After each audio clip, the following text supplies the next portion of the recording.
Здравейте хора, сега ще погледнем затвора и отвътре. Тук има някаква галерия, сега ще завъртя камерата. Да ви покажа, само се ориентирам малко.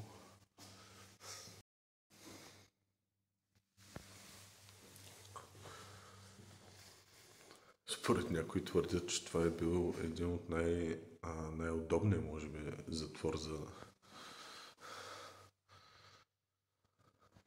затворниците.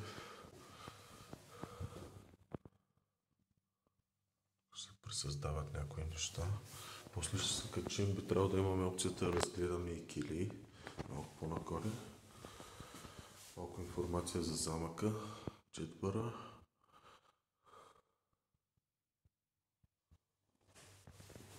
Това е един от старите замъци. Интересно е. Са отдели време да се прочете малко от историята.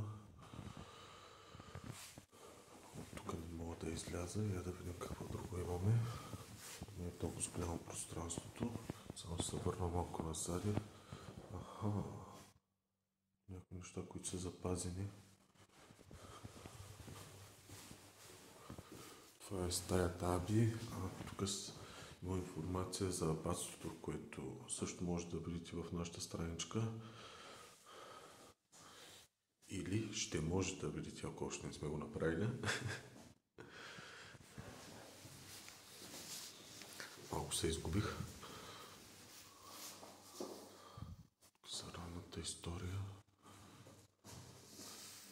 Значи ето е схемата на затвора.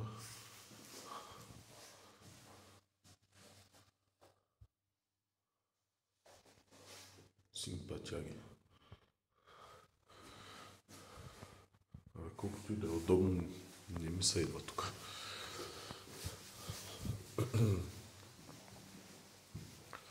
Сега да видим откъде излизаме. Тук продължаваме.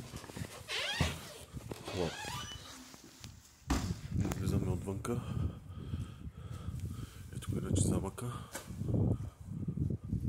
Сега ще се разходим из килиите.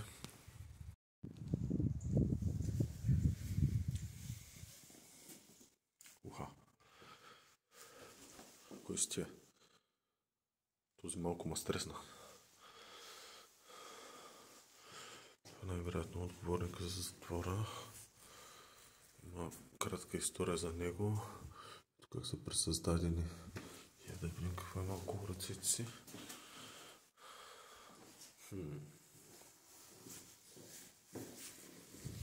Я да излизам по-бързо тук. Тук са пресъздадени на различните килии с тяхната история. Няма да ми стигне време, ако отделим време на всяка една. More safe. Не ми се влиза там.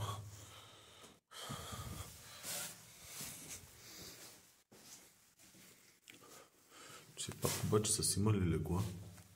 Все пак става дума за 19 век. Пак имал някакви удобства. Вейки легла. Опа. Тази килия не е била от най-благоприятните.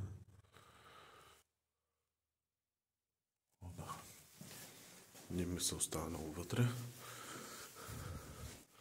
Тук още една и още една. Сега се качваме нагоре, виждам, че има някакви стъпала. Само един бърз поглед. Стъпалата са доста малки. Не мога да се събера целият крак на тях. Надявам, че няма да... Се качваме нагоре. Я да видим какво не очаква тук. Още килии. Тук вече сме на горния левел. Където има още килии.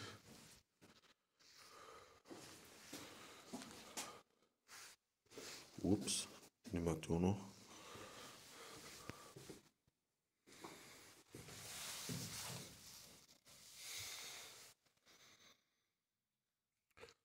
Да призъм става. Значи може би тук... Вау! Що ма стряска, же?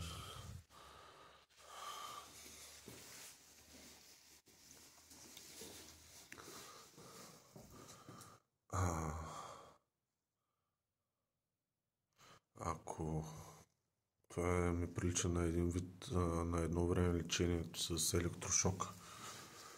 Като си представя, че едно време дори хората алкохолизъм са ги лекували така. Ужас.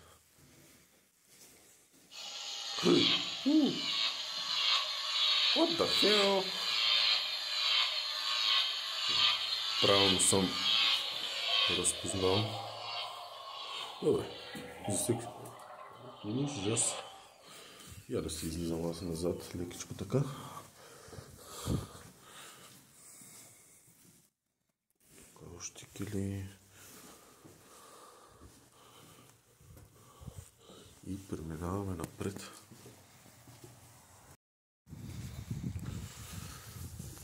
Какво ли следва тук?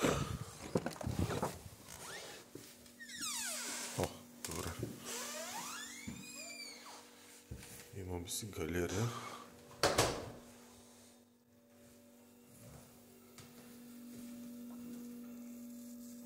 Информация малко за Първата световна война. Това трябва да е сър Уолтер Скот. Да.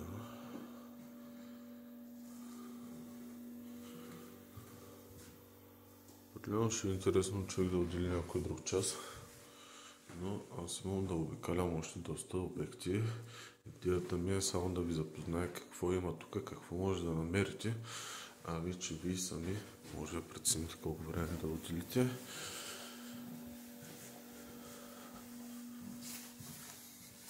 Да видим какво има тук.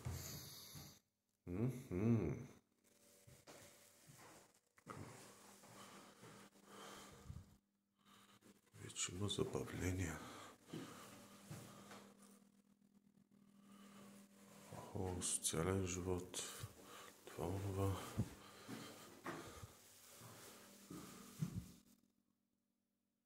Елвис каца на летището.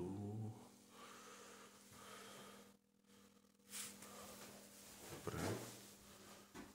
Таймлайн. Неща, които се случвали през годините. Продължаваме с нашата обиколка. Опа! Какви за тези си имали тук в тези затвори?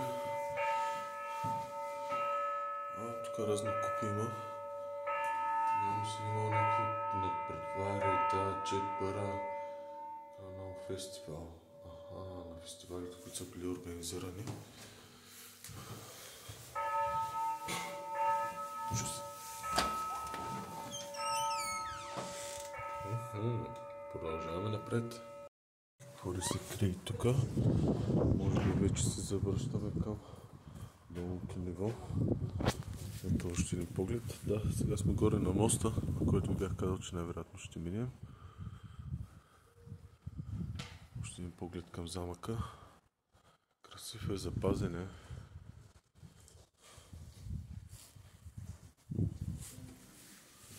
Да видим сега къде отиваме. Тук си имаме още едно ниво с кили.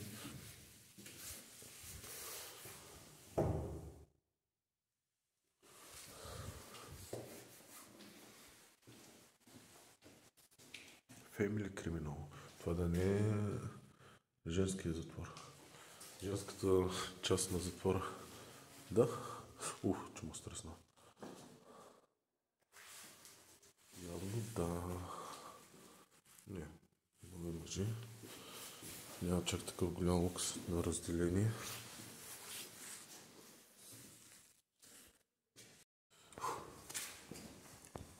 Надолу куполата, внимателно стълбите са доста малки. Сега ще видим къде ще излезем. Мисля, че наближава края на нашата обиколка на затвора. Да, тук вече излизаме навънка. Сега ще ви покажа. И от тук, приятели, излизаме навънка. Сега ще направим една бърза обиколка. Да разгледам пространството отвънка.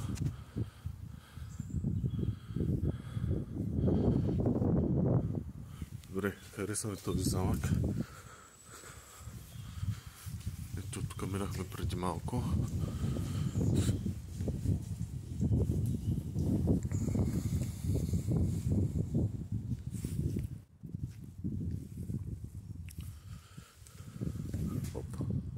да се мине. Връщаме се.